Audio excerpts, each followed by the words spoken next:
Jairam, his ministry, and everybody who both was involved in it and actually accepted it, because that's very important. I've always felt that induction of young people from the outside is a very important part of actually getting really good government. We do, of course, induct young people into government, but that's more or less an induction for life. So they're very constrained, because if they want to be very effective when they're older, they tend to realize that they have to conduct themselves in a particular way when they're younger. The great advantage of this fellowship is you're chosen from the very best academic and other backgrounds. You are going to be there for 2 and maybe 3 years. That's long enough in any environment to be regarded as a serious professional assignment, but you're not necessarily looking to make a career in government in the same line. So actually, from my point of view, I can assure you it's very difficult to meet people your age and then get feedback from them that is completely objective, because ultimately in the other younger people's cases, they're going to work themselves up the ladder. So they are, as it were, more part of the system than you will be. So in a way, believe me, your real value is that you're making a commitment that is very serious in terms of time, but you're not actually just joining the government. So please remember that, and I think when you write up your experiences, I think that would be a very useful thing for the rest of us to know. In fact, I think I'm going to suggest to Jairam that maybe the Ministry and the Planning Commission can bring out a volume of the memoirs of this young group of people, whoever is willing to write. Not a detailed account of the district and its population and what the IMR is and what the expenditure is, all that we know.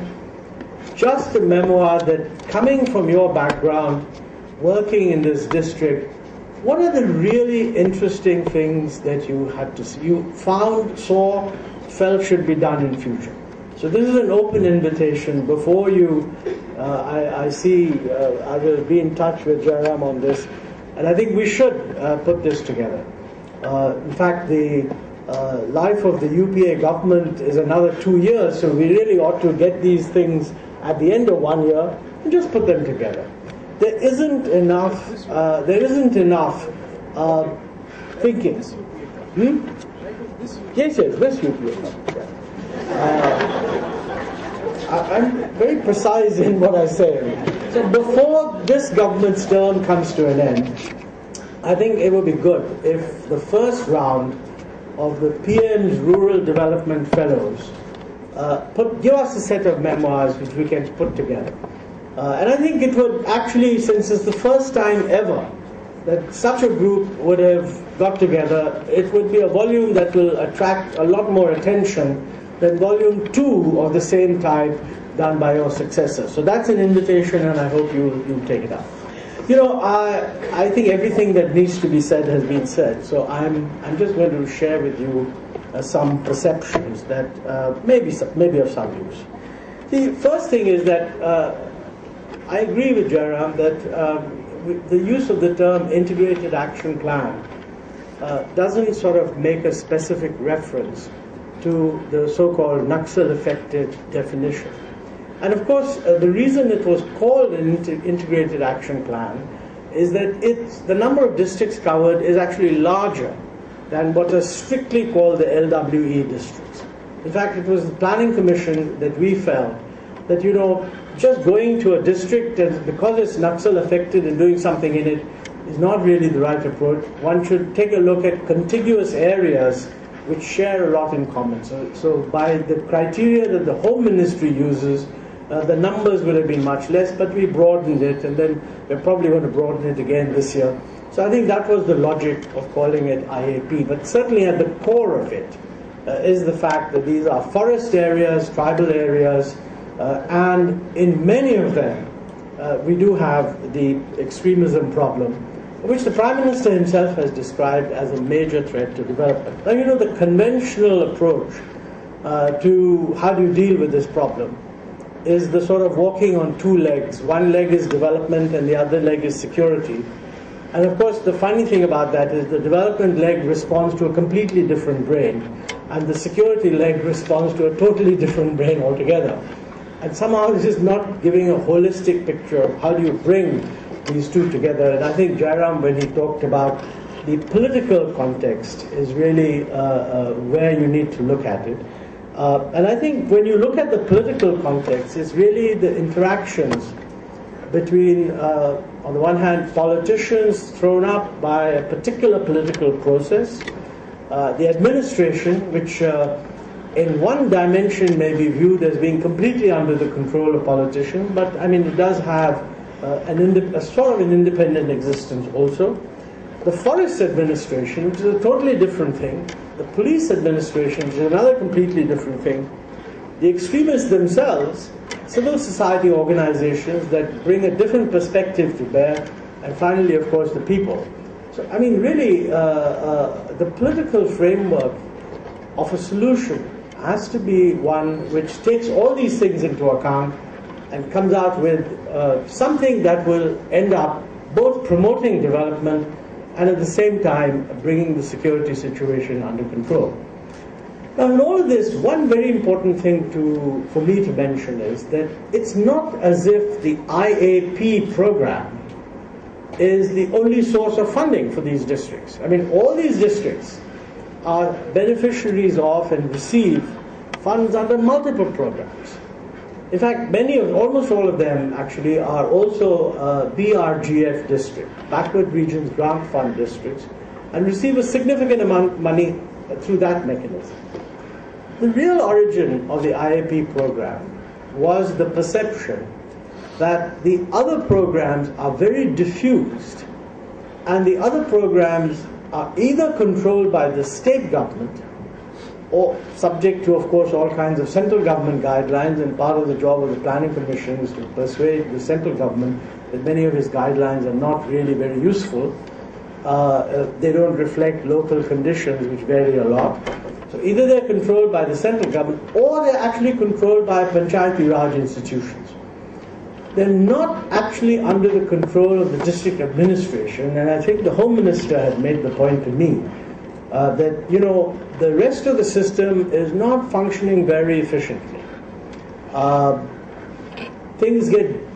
Responsibility is too much distributed. Let us experiment in these districts by giving the administration defined in terms of the district collector, the head of the police, and the head of the forest administration in that area, a committee of 3 that will actually make all the decisions for this pool of money. At the time, there was a lot of controversy, I might say. You know, the Planning Commission, as Jairam said, I mean, it was our report which laid out a lot of the stuff that he's approved of. And the whole spirit of that report and a lot of the social activist work was that really you'll only get a solution if there's much more people involvement. Yet the origin of the IAP is an exact contradiction of that. In the interest of getting more decisive administrative action, it's like saying, well, we've got all these other things. I mean, the BRGF, for example, is a program which has a certain state level, a certain panchayat level activity, money gets distributed, worked through the system. This was an add-on program which is completely unique. So one thing I would like to emphasize is that what will be useful from this group is not if you just focus on the IAP program. I mean, please focus on the role of the IAP in the larger context of all the funds that go into the district. I mean, after all, one of the most important things in these areas is the lack of road connectivity. Now, there is, through the Ministry of Rural Development, the PMGSY, the Pradhan Mantri Gram Sadak Yojana, which actually dispenses a lot of money for the building of roads. But what this enables the administration to do, it gives them that extra flexibility to utilize these funds without having to observe the guidelines of the PMGSY. And the same thing could be said in other sectors. So I don't think the fellows should only focus on the IAP, they should focus on actually the totality of these programs. It would be a good idea to find out whether you think the IAP is really useful. Now, I should mention that the IAP is going to, technically the IAP is going to continue for this year, 2012-2013.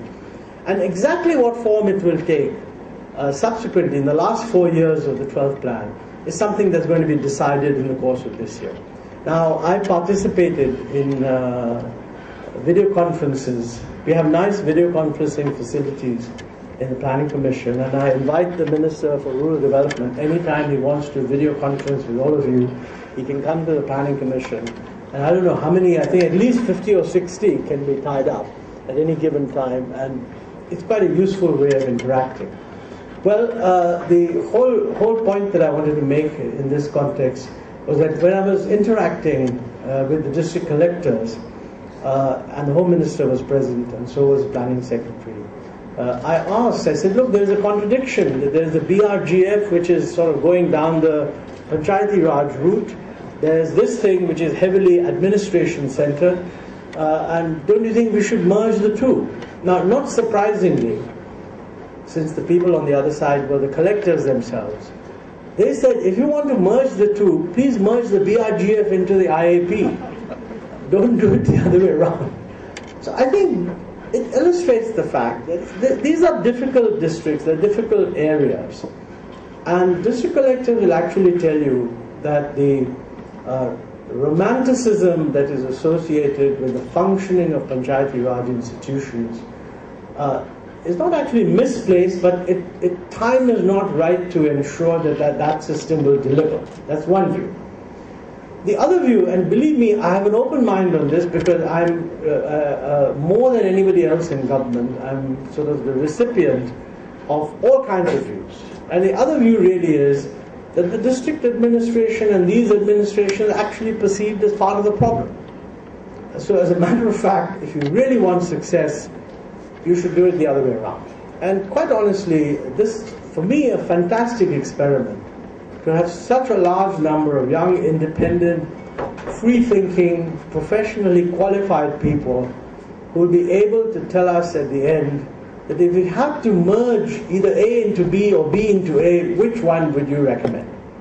It's possible that you may think that, well, let's keep the two separate. If you come to that conclusion, then accept my congratulations. You've established what is a critical thing in government, which is the only way to reconcile two different things is to keep both of them alive. So it may well be in practice the most obvious things to do. But I urge you to really ask yourself that question. You know, I just want to close my remarks by saying I'm quite impressed by the document I've seen, which places a lot of emphasis on the kind of induction process and the training and learning that you will go through before you get out in the field. In fact, I've asked for a set of the induction materials so that I can see for myself. You know, I would say that probably if I had to, I'm sure that they've actually covered most of these things, but if you just want to get a general view of it, one would be, of course, to go to the Frontline website and pull out all the articles they have. If you want a critical view, I mean, a reasoned critical view. I mean, there are any number of critical views. I don't take all of them too seriously. But I think the articles that I've seen in the Frontline are the best researched critical assessments. And you must see that view. So pull them all out, and it may be that the best of them are already in what is given to you, but if not, take a look at that. And I think you need to be able, at the end of the year, at the end of your period, when you write your memoir, from our point of view, it would be good to know how much of what the Frontline is saying, which isn't getting reflected in policy. I mean, a lot of what they're saying, by the way, is getting reflected in policy. That's why I'm recommending it to you. How much of that do you agree with, and how much of it do you think is really not all that practical? Finally, I want to mention that, you know, the whole issue of how do you handle problems of insurgency, it is very important to understand organically why is it that insurgency exists. And quite often, the underlying analysis, if it is wrong, then you actually end up with completely wrong conclusion. Now, I'm not saying that there's a parallel in what I'm now going to say, but it illustrates the point. Just Google research material on why the mafia existed in Sicily, and you'll find that there was a view that these chaps are hoodlums, obviously criminals, etc., etc., and they had established a complete stranglehold on the system. And I mean, that's the conventional view, that you unleash a proper police effort, etc., etc. But there's a lot of research which actually argues somewhat unusually that the reason that people have asked, sociologists have asked the question, that what actually is the role that the mafia was playing in Sicily? And the answer given is that the mafia was actually playing the role that the state should be playing. I mean, it was simply seen as an unbiased, fair, if somewhat brutal, and certainly summary method of distributing justice. Now, obviously, if you ran foul of the mafia, you had a lot of trouble. But actually, if you run foul of the state, you also have a lot of trouble. So, if people were not actually in a political environment, but simply wanted some quick and ready justice, etc., they found that the mafia was actually much more effective than the established police system. So actually, when the system decays, somebody steps in.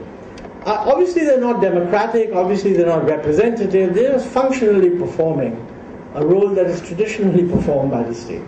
So, I think to myself that there are a lot of people, if you read the literature on left-wing extremist affected areas, there are a lot of people who say that somehow the state has atrophied, and because it is discredited, other people can step in. I'm not saying that's my view, by the way. I'm just saying that I think you should be aware of this aspect of it and take a look for yourself and see, is the state trying to improve the situation? Some more relevant illustration, a lot of references made by the Honourable Minister Panchayati Raj on the importance of PESA, understanding it, it's not being applied, etc., etc. I think it's actually true that the ideology, the what you might call our official sort of approach to providing a credible framework for developmental state in these areas, Schedule 5 areas, was really the role of PESA, a very forward-looking legislation. But the fact is, it just wasn't implemented. And actually, PESA empowers governors enormously. I mean, under the Constitution, for Schedule 5 areas, governors have a huge power to actually declare certain central laws inapplicable in Schedule 5 areas. That's the importance given to Schedule 5 areas. But the fact is that all kinds of laws kept on getting applied. One simple example is, for example, under PESA, as far as I know, liquor licensing is actually delegated down to the forest communities. And yet, very often the administration books people for brewing their own liquor and selling it. And that becomes an instrument actually for harassment and is completely contrary to what the law actually provides. Now, for a good example of the same kind, for which I think I have to thank the Minister for Rural Development for taking very speedy action, there was a long dispute that bamboo is not a tree, and therefore the restriction under the Forest Rights Act that tribals have a right to the usufruct of a forest, but that doesn't mean they can cut down trees, did not apply to bamboo, because botanically bamboo is a grass. It may not look like that to any ordinary person seeing how high and dense and woody, if you want, a bamboo grove can be, but that is botanically true. And I have to compliment the minister that I had written to him with few details, and entirely due to his intervention, but when you were then Minister of Forest and Environment, actually got that implemented so that they do recognize that bamboo is a grass and not a tree. There are any number of such things which basically create a big gap between what the expectations that PESA raises are and what is actually being done on the ground. So I think this question that I'm just, as it were, embroidering the theme that Jairam himself talked about, that you need to look at this, you need to look at this not the way the usual administration does, that we have a lot of programs, they're still not being well implemented. Therefore, this is a problem of monitoring and implementation. Is not. I think it's really to do with the structure of the system, to what is it responding, how is it getting people involved, and in that framework, what is it that can be done that might make things better. Finally, a very, very important point is the need to experiment. I think one of the greatest disadvantages that we have in our system, because it's very process driven, that whenever the government thinks of a scheme, it thinks of guidelines, and every succeeding minister and secretary improves the guidelines. These usually lead to an elaboration of the guidelines, never to an abridgment of the guidelines. So in the end, you get a system that doesn't have flexibility. Whereas it seems to me in this area that you probably need a huge amount of flexibility. And I think anything from your experience on the ground that suggests that these are the inflexibilities in the existing programs that are actually preventing them from being used. You can feed that back to us. I think it would be very valuable indeed. So with those words, thank you, Jairam, for inviting me, and I wish you all the very best for what I have no doubt will be a very interesting 2 and maybe 3 years. Thank you.